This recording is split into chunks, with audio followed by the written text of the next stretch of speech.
Hello, good afternoon. I'm Grace, and today's lesson is called What Do You Do with an Idea? And we're going to be reading a story, and I'm going to ask you some questions, and we're going to have a lot of fun. But before we start, if you are watching this alone, we'll jump right in and you can skip this part. And if you're watching it with more people, or if you're watching it as a class, you can do a warm-up game of the Hooray game. And how the Hooray game works is you would ask your partner or someone in the group a question that has 3 answers. So for example, if I asked someone in the group, what are your 3 favorite ice cream flavors? They might say chocolate, vanilla, and mint chocolate chip. And after every answer, we as a group would say, hooray! And you can change that word to any word you like. You could change it to stegosaurus or unicorns. It's just about encouraging each other. So after every answer, you yell hooray or whatever word you decide together.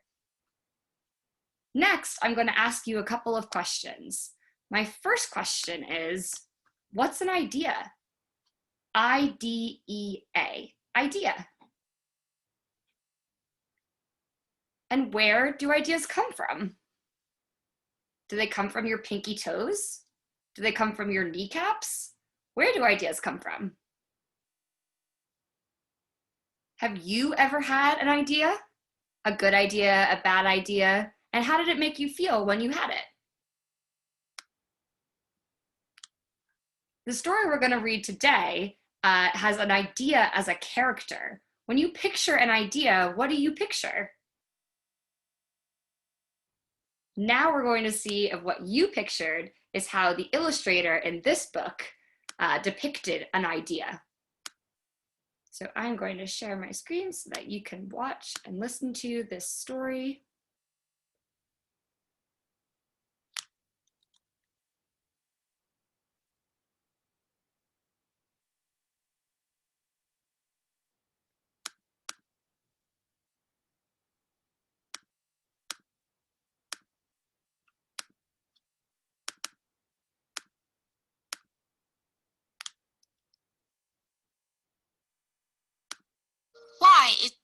What do you do with an idea?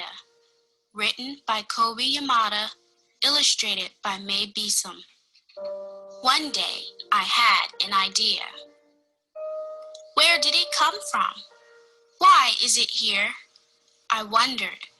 What do you do with an idea? At first, I didn't think much of it. It seemed kind of strange and fragile. I didn't know what to do with it, so I just walked away from it. I acted like it didn't belong to me. But it followed me. I worried what others would think. What would people say about my idea? I kept it to myself. I hid it away and didn't talk about it. I tried to act like everything was the same as it was before my idea showed up. But there was something magical about my idea. I had to admit, I felt better and happier when it was around. It wanted food. It wanted to play. Actually, it wanted a lot of attention.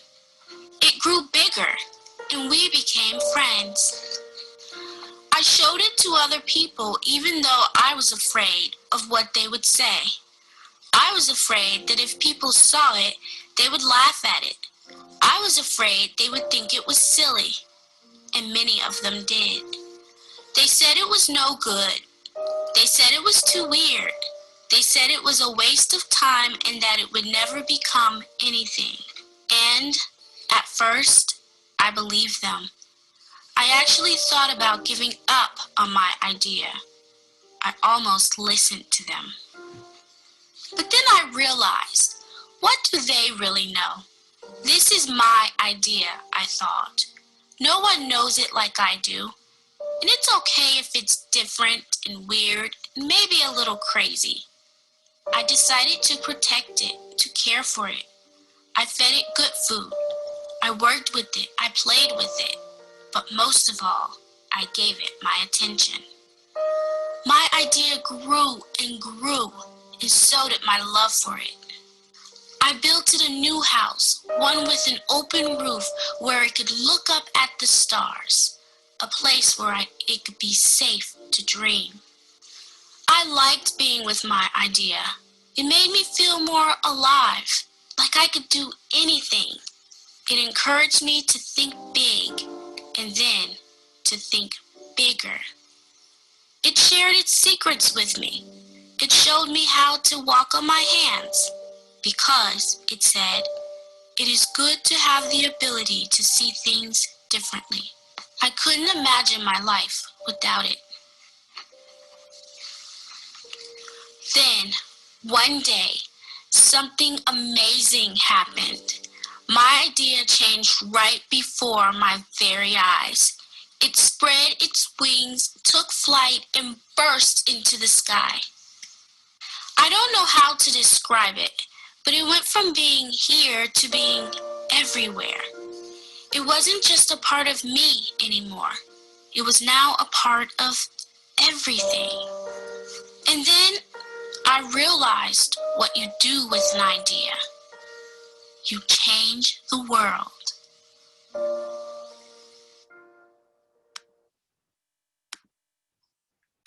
And that was What Do You Do with an Idea? Make a crown like the egg in the story, like the idea, if you enjoyed this story. So after having listened to What Do You Do with an Idea, my question for you is, can an idea follow you around in real life? What does that look like? What is it like for an idea to follow you around in real life? Now I want you to think back to the ending of the story and what happened at the end of the story. What did the character in the story finally figure out that you do with an idea? That's right, your idea takes flight and you change the world, because even a small idea can make a difference. And there are many ways that each of you or you yourself make a small difference in the world every day. One of those small differences could be picking up a piece of litter or saying hello to someone when you pass them by. A small difference you might make might be tending to a garden, planting a tree, or helping your grown-up with chores, setting the table, taking out the garbage. These are all small kindnesses and small differences that you make in the world every day. So for our drawing and writing activity, I would like you to first write 3 whole sentences about, or you could do this together as a group, about 3 small differences you make in the world. So for example, one of your sentences might be, I help mom set the table. Or I found a penny on the street and I put it in someone's cup when we were going into the subway. These are small differences that you make. So after you've written your 3 differences, you can go ahead and draw yourself, either doing all of these differences or just one of them. So you're going to have an illustration of you making a difference in the world or making 3 differences in the world, as well as 3 sentences about how you make a difference in the world. I hope you enjoyed this story and have a great day.